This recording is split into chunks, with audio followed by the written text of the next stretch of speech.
This is Xu Shunbing, accused of butchering his girlfriend and 4 other family members in a case that's been the prelude to a string of mass murders that have rocked China since November.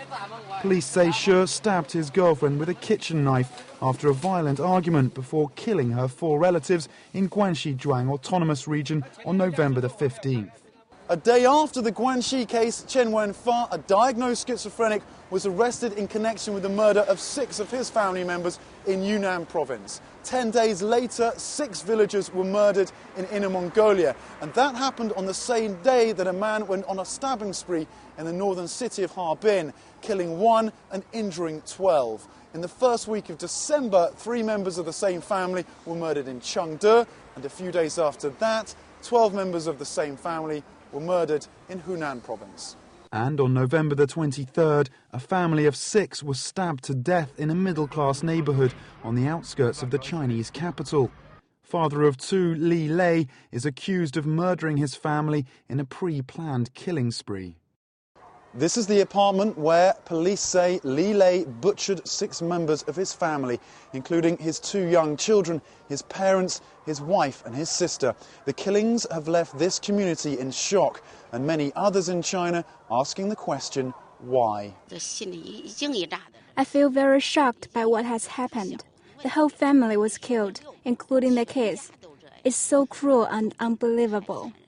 Every time I pass by this building, I feel scared. Sometimes I don't dare to walk past. The English-language China Daily newspaper carried a story about the string of mass murders on its front page and suggested a link between the cases. Many of the suspects were mentally ill.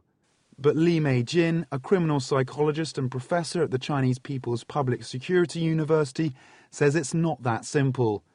There are now more people suffering from some form of mental illness in China, but she says societal pressure was a more likely reason these men were driven to kill.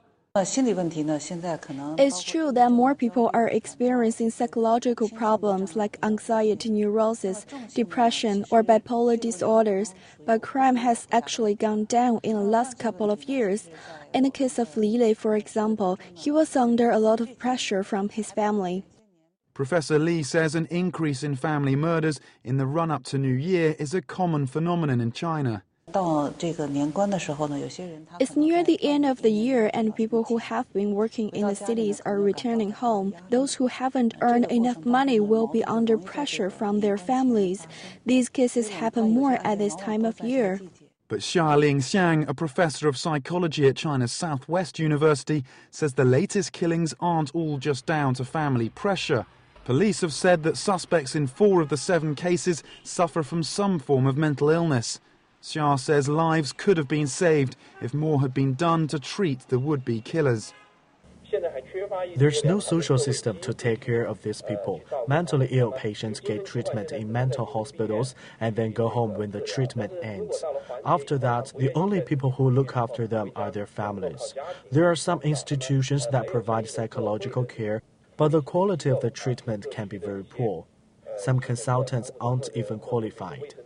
Li insists that China is not facing an epidemic of mass murders on the scale of the US. The US has a lot of social problems caused by race, and China has stricter weapon controls than the US.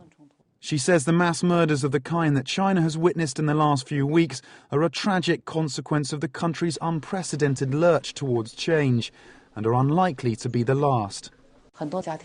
Family ties are being broken, communities are changing, and people are under a lot of pressure. These problems will continue to exist for quite some time. Tom Mackenzie, BON.